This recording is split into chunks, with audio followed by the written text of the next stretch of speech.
Assalamualaikum warahmatullahi wabarakatuh.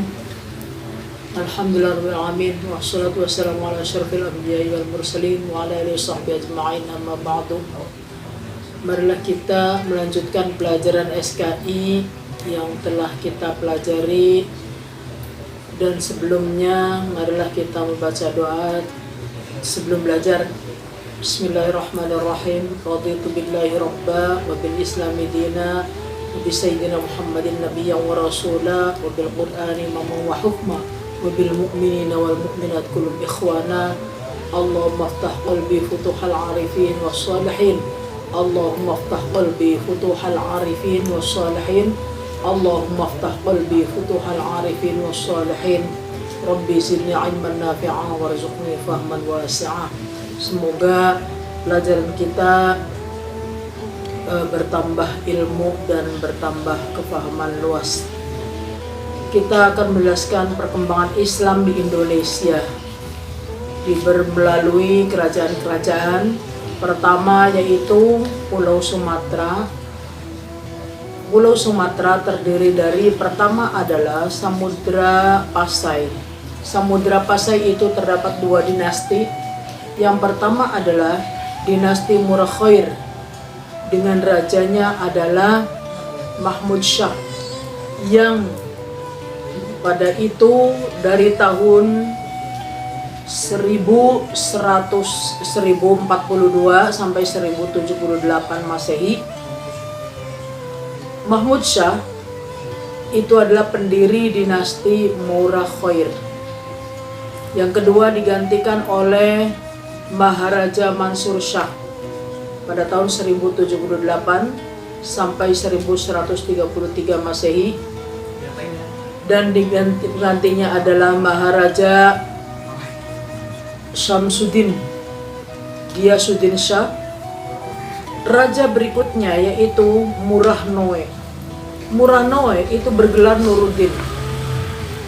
Nuruddin juga dia adalah Raja Samudra Pasai, atau dia disebut dengan Tengku Samudra, atau Sultan Nazimuddin Al-Kamil. Sultan ini berasal dari Mesir.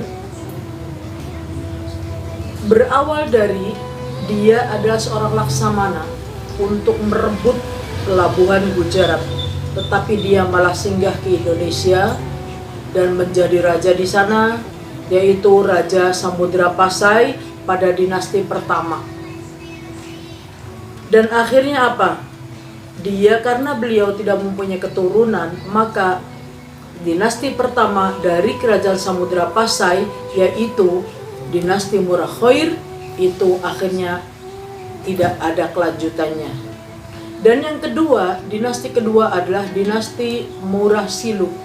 Dinasti Murasilu itu adalah biasa digelar, kita kenal dengan Malik As-Saleh. Malik As-Saleh itu berkuasa pada tahun 1285 sampai 1297 Masehi. Beliau keturunan dari Raja Perlak. Kalau sekarang itu Raja Perlak itu adalah Malaysia. Tetapi dia berkuasa di Samudra Pasai yang berada di Pulau Sumatera. Pada saat itu kerajaan itu mengalami kemajuan yang sangat pesat, kemakmuran yang sangat pesat, apalagi setelah beliau menikahi putri Ganggang Sari, yaitu Raja Perlak. Nah, sekarang nama-nama yang memerintah di kerajaan Samudra Pasai, pertama adalah Sultan Malik As-Saleh, berkuasa dari 1285 sampai 1297 Masehi. Yang kedua adalah Sultan Muhammad Malik Zahir. Yang ketiga adalah Sultan Mahmud Malik Zahir. Yang keempat adalah Sultan Mansur Malik Zahir. Yang kelima adalah Sultan Ahmad Malik Zahir. Yang keenam adalah Sultan Zainal Abidin. Nah, Sultan Zainal Abidin ini pada masa pemerintahannya itu sangat maju sekali dan sangat aktif untuk berdakwah Islam, sehingga beliau memerintahkan para juru dakwahnya ke Pulau Jawa, ke Malaya, ke Malaka, seluruh Indonesia. Beliau memerintahkan para juru dakwahnya, diantaranya adalah Maulana Malik Ibrahim yang kita kenal dengan Sunan Gresik, dengan saudaranya yaitu Maulana Ishak. Bukti kemakmuran kerajaan Samudra Pasai pada waktu itu adalah cerita dari Tommy Pires. Tommy Pires itu adalah pelancong dari Portugis. Dia mengatakan bahwa di Samudra Pasai itu ada menggunakan uangnya dengan uang dirham. Uang dirham, kalau uang sekarang adalah uang perak. Uang dirham mungkin dirupiahkan itu 90.000. Satu dirham 90.000. Dari Maulana Ibrahim ini nanti muncullah para wali songo, karena Maulana Malik Ibrahim itu adalah ayah atau sesepuh dari wali songo. Bukti lain yang masuknya Islam ke Indonesia itu adalah pertama surat Sriwijaya. Kemarin ibu sudah menjelaskan yang berita Chow Kufei, berita Jepang, berita dari Cina itu. Nah sekarang kelanjutannya itu adalah surat dari Raja Sriwijaya. Apa sebabnya? Raja Sriwijaya ketika itu sudah bersahabat dengan yang namanya sahabat Umar bin Khattab. Sahabat Umar bin Khattab menggantikan Khalifah Abu Bakar As-Siddiq untuk menjadi khalifah yang kedua. Dan dia ngasih surat kepada dan ngasih selamat kepada sahabatnya yaitu Umar bin Khattab, menggantikan Abu Bakar As-Siddiq. Yang kedua itu bukti dari Islam, masuknya Islam ke Indonesia, itu catatan sejarah kerajaan Tiongkok pada zaman dinasti Tang. Ibu pun sudah menceritakan itu. Yang ketiga, makam Fatimah binti Maimun yang ada di Leran Gresik. Dia berasal dari negara Persia. Ada dari berita Jepang, ada dari berita Chow Kufei, ibu sudah menerangkan, dan batu nisan Maulana Malik Ibrahim itu. Sekarang yang kedua, kerajaan kedua di Indonesia, kerajaan Islamnya adalah kerajaan Malaka. Raja-rajanya adalah, pertama adalah Iskandar Shah.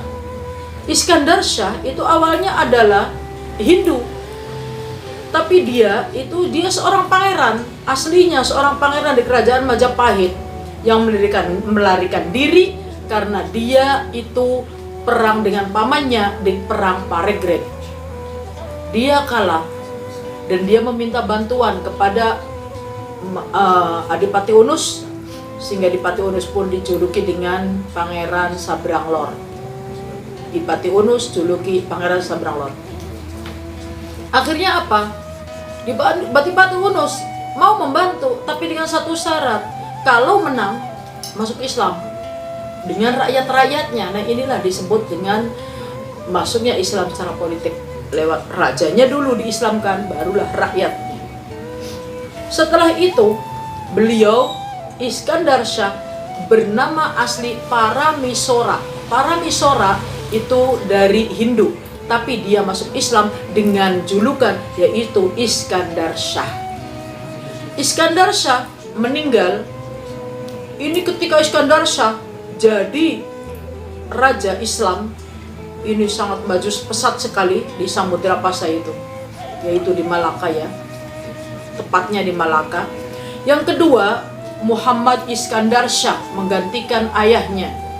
Setelah beliau meninggal, dia melanjutkan cita-cita ayahnya untuk memperluas wilayah kekuasaan kerajaan Islam sampai ke Malaya. Raja ketiga yaitu Sultan Muzaffar Shah. Sultan Muzaffar Shah ini merebut kekuasaan dari Muhammad Iskandar Shah. Dia bukan turunannya, tapi dia merebut, ya, merebut. Nah, ketika itu secara politik, kemeluk politik akhirnya dimenangkan oleh Muzaffar Shah. Dan Muzaffar Shah dapat serangan dari kerajaan Siam, tetapi dialah yang menang. Setelah Muzaffar Shah meninggal, barulah dilanjutkan oleh putranya bernama Sultan Mansur Shah. Ya, dari tahun 1458 sampai 1477 Masehi. Setelah itu, Sultan Alauddin Shah menggantikan ayahnya. Kondisi ekonomi ini cukup stabil, tetapi secara politik itu sangat mundur sekali, ya. Sangat mundur. Sultan Muhammad Shah menggantikan ayahnya, secara politik dan ekonomi mundur. Nah, sampai di sini dulu pelajaran Ibu. Mudah-mudahan bermanfaat. Kalian simak baik-baik dan tolong tulis dengan rangkuman dari kalian, siapakah raja-raja dari dinasti pertama, yaitu ada 2 dinasti, yaitu Samudra Pasai, yang kedua adalah Kerajaan Malaka. Untuk selanjutnya nanti Kerajaan Aceh Darussalam. Wassalamualaikum warahmatullahi wabarakatuh.